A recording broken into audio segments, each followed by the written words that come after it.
Imagina a cena. Uma liderança sobe ao púlpito, faz aquele discurso inflamado sobre responsabilidade, sobre o poder das nossas escolhas, sabe? Sobre como a gente é protagonista da nossa própria história. A gente ouve e, nossa, se sente até inspirado. Uhum. Mas aí, na prática, nos bastidores, a filosofia é outra, completamente diferente. Pois é. Pessoas são tratadas como peças descartáveis, erros são vistos como um destino selado. E a queda de alguém é justificada com foi a vontade de Deus. É sobre essa contradição que a gente vai conversar hoje. Pois é. O texto que a gente está analisando é um artigo do Marcos Benedito que se chama Púlpito e Prática, o custo da incoerência. E olha, ele não faz rodeios, ele vai direto nessa ferida. Exato. E a nossa missão aqui é mergulhar no argumento central do autor, que é bem forte. Ele diz que uma das maiores crises da igreja hoje não vem de fora, mas de uma rachadura interna. Dessa incoerência que ele sugere ser consciente entre o que se prega e o que se vive. E a grande pergunta que o texto joga na mesa e que a gente vai explorar é: por que isso acontece? Sei lá, por ignorância? Por interesse? Ou é má fé mesmo? É uma pergunta pesada. Ok, vamos começar a desempacotar isso. O autor abre a discussão com um conceito que eu achei muito bom: conveniência teológica. Ah, sim. A ideia de que o púlpito, que deveria ser um lugar de verdade, às vezes vira um palco onde a mensagem é, adaptada para servir algum propósito. E ele não fica só na teoria, né? Ele traz um exemplo prático, que, segundo ele, é bem comum e ilustra perfeitamente esse abismo. Ele descreve uma liderança que opera com duas teologias diferentes. Uma para o dia a dia e outra para o domingo de manhã. E como seria essa teologia do dia a dia? A da prática. Então, na prática, nos bastidores, o autor chama de calvinismo funcional. Basicamente, é uma postura onde se age como se tudo estivesse pré-determinado por Deus. Certo. E só para deixar todo mundo na mesma página, o calvinismo, de forma bem resumida, é uma linha teológica que enfatiza a soberania de Deus em tudo. Já o arminianismo foca mais na capacidade de escolha humana, no livre-arbítrio. Entendi. Então, nesse calvinismo funcional, a liderança age como se o destino das pessoas já estivesse traçado. Exatamente. E na prática, isso se traduz numa gestão bem fria, sabe? Alguém errou? Bom, era para acontecer. Já estava escrito. Isso. Alguém saiu da igreja? Era vontade de Deus. Não há um esforço real, pastoral, de restaurar, de cuidar, de ir atrás. É um sistema que, de certa forma, isenta a liderança de um trabalho bem difícil, né? Tira a responsabilidade. A queda de alguém é vista quase como um evento inevitável do roteiro divino. Peraí, deixa eu ver se eu entendi. Nos bastidores, a filosofia tá tudo nas mãos de Deus, o que convenientemente tira a responsabilidade da liderança de se envolver e cuidar. Mas e no palco? O que acontece no púlpito? Ah, aí é que está o pulo do gato. No púlpito, essa mesma liderança adota o que o autor chama de arminianismo estratégico. Vira a chave. O discurso vira 180 graus. Vira a chave completamente. A pregação passa a ser sobre escolhas, decisão pessoal, livre-arbítrio. A sua vitória depende de você. Isso. É um chamado à responsabilidade individual, mas que, segundo o autor, tem um objetivo bem pragmático. Um objetivo de engajamento. Ao pregar sobre escolhas, você mantém a congregação mobilizada, sentindo que suas ações, suas decisões e, claro, suas contribuições financeiras são cruciais. Faz todo sentido. Então, na prática, vive-se um sistema determinista que é cômodo para a gestão, mas prega-se um sistema de livre escolha que é útil para manter a igreja cheia e financeiramente ativa. Nossa, colocado dessa forma soa incrivelmente maquiavélico. É usar a teologia como uma ferramenta de gestão de pessoas? Uhum. Uma para controlar as expectativas da liderança, outra para motivar a congregação? O argumento do artigo é exatamente esse. Não se trata de um debate teológico profundo sobre predestinação, mas de uma adaptação pragmática, utilitária. É a encarnação daquela frase: faça o que eu digo, não faça o que eu faço. Ok, dizer e não fazer. Mas a palavra que o autor usa para diagnosticar isso é bem mais pesada, né? Ele vai direto para um termo bíblico bem forte. Sim, ele não alivia. A palavra que ele usa é hipocrisia. E para sustentar esse diagnóstico, o artigo se apoia em passagens bíblicas muito diretas. Jesus está falando dos fariseus e escribas e diz: na cadeira de Moisés estão assentados. Observai, pois, e praticai tudo o que vos disserem, mas não procedais em conformidade com as suas obras, porque dizem e não fazem. O ponto aqui é muito sutil e poderoso.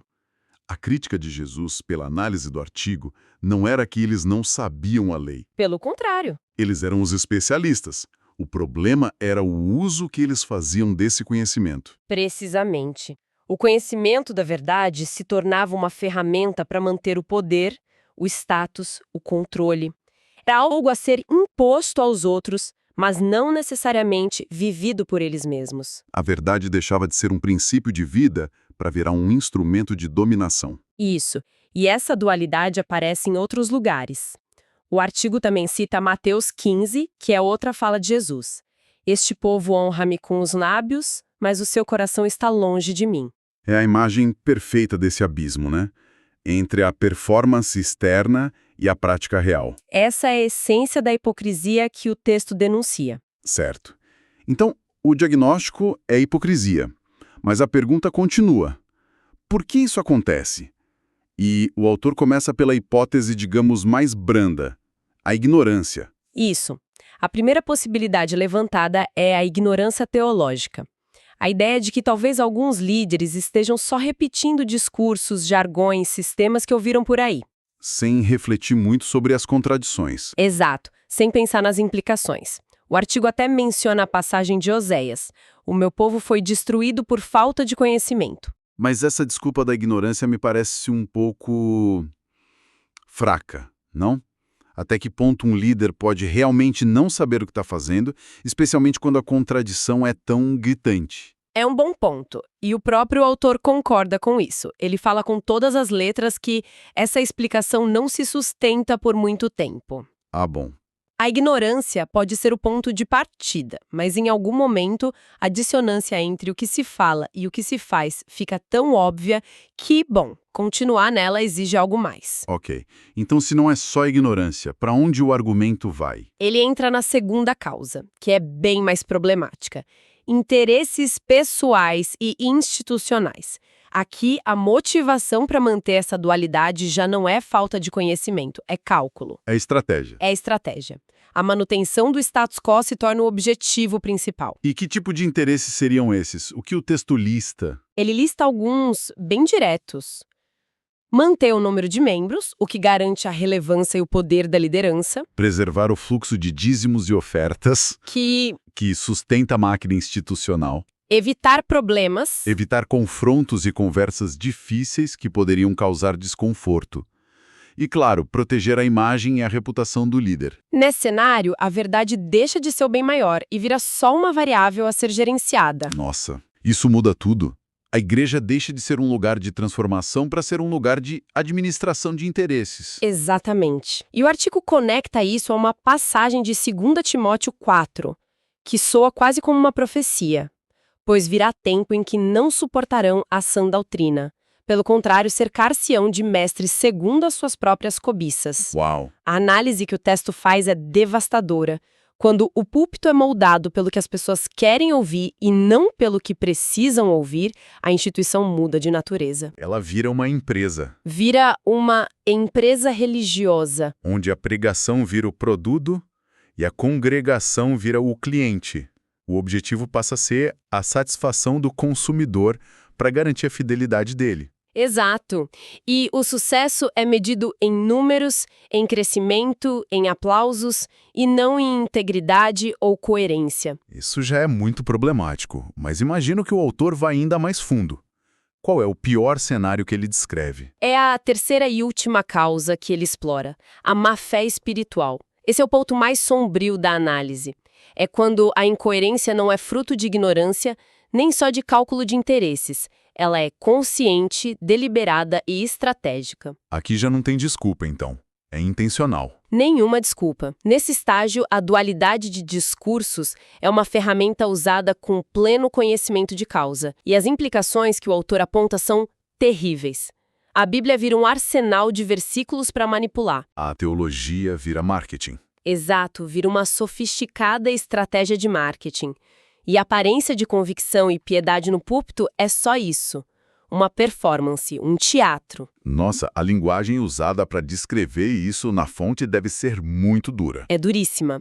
E o artigo recorre a advertências bíblicas igualmente pesadas para mostrar a gravidade da situação.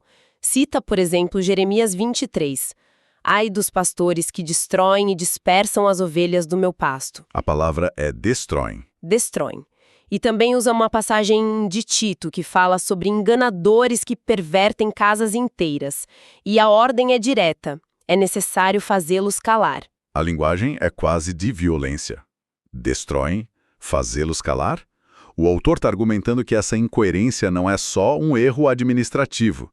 É um ato de agressão espiritual. É exatamente essa a conclusão. Na perspectiva do texto, a manipulação consciente da verdade num ambiente espiritual é vista como um dos atos mais destrutivos possíveis. Depois de pintar esse quadro tão sombrio, o artigo oferece alguma luz no fim do túnel? Um contraponto? Um modelo de integridade? Sim, felizmente. O artigo encerra a análise apresentando um contraste poderoso. A postura de Jesus. O ponto central é que ele nunca negociou a verdade para manter as multidões por perto. Ele não adaptou a mensagem para ser mais popular. De jeito nenhum, ele não fez isso para evitar que as pessoas fossem embora. E tem algum momento específico que o texto destaca para ilustrar isso? Tem sim um episódio muito marcante do Evangelho de João, no capítulo 6. Jesus tinha acabado de dar um ensinamento muito difícil, muito radical, sobre ser o pão da vida. Lembro dessa passagem. E a reação da multidão foi de rejeição. O versículo 66 é brutalmente honesto. Diz assim: Desde então, muitos dos seus discípulos voltaram atrás e não andavam mais com ele. A mensagem dele funcionou como um filtro, e muita gente não passou. Exato. E a reação de Jesus a essa perda de seguidores é o que importa aqui. O que ele faz? É o ponto-chave. O que é fascinante e que o artigo ressalta é que Jesus não corre atrás deles. Ele não grita, esperem, deixa eu explicar de um jeito mais fácil. Ele não suaviza o discurso. Ele faz o contrário, né? Pelo contrário, ele se vira para o grupo que ficou, seu círculo mais íntimo, e faz uma pergunta ainda mais desafiadora. Ele pergunta, quereis vós também retirar-vos? Uau! Em vez de recuar para não perder mais gente, ele dobra a aposta, na verdade. É como se dissesse, a verdade é essa. Quem não aguenta, a porta está aberta. É o oposto total da lógica de agradar o cliente. O oposto completo. Sem dúvida. E o artigo apresenta essa atitude como o selo da verdadeira autoridade espiritual. Uma autoridade que não se baseia em popularidade, em números, mas na fidelidade inabalável à mensagem. Custe o que custar. É o antídoto perfeito para a conveniência teológica. Então, amarrando tudo isso, a análise do artigo nos leva a uma jornada bem intensa. Começa com a identificação dessa incoerência, diagnostica como hipocrisia, explora as causas, que vão da ignorância à manipulação, e termina apresentando a integridade radical como o único caminho. Exato. E a conclusão do artigo fecha esse ciclo com uma citação de 2 Coríntios, que resume a postura ideal. Pelo contrário, rejeitamos as coisas ocultas da vergonha, não andando com astúcia, nem falsificando a palavra de Deus. É uma declaração de princípios. Precisa de coerência e um compromisso real com a verdade, tanto no palco quanto fora dele. E ele termina com uma frase que é um soco no estômago e um alívio ao mesmo tempo. A verdade pode afastar alguns, mas liberta muitos. É uma alusão clara àquela promessa de Jesus em João 8, né? Conhecereis a verdade e a verdade vos libertará. A liberdade tem um custo. E às vezes o custo é a popularidade. O que nos deixa com um pensamento final para além do texto, talvez. Sim, o artigo foca muito na liderança da igreja, mas essa reflexão abre uma porta muito maior. Em que outras áreas da vida pode existir um abismo entre o que se defende em público e o que se pratica no privado? seja na política, nos negócios, na família. E qual é o custo real dessa incoerência? Não só para a credibilidade externa, mas para a nossa própria integridade.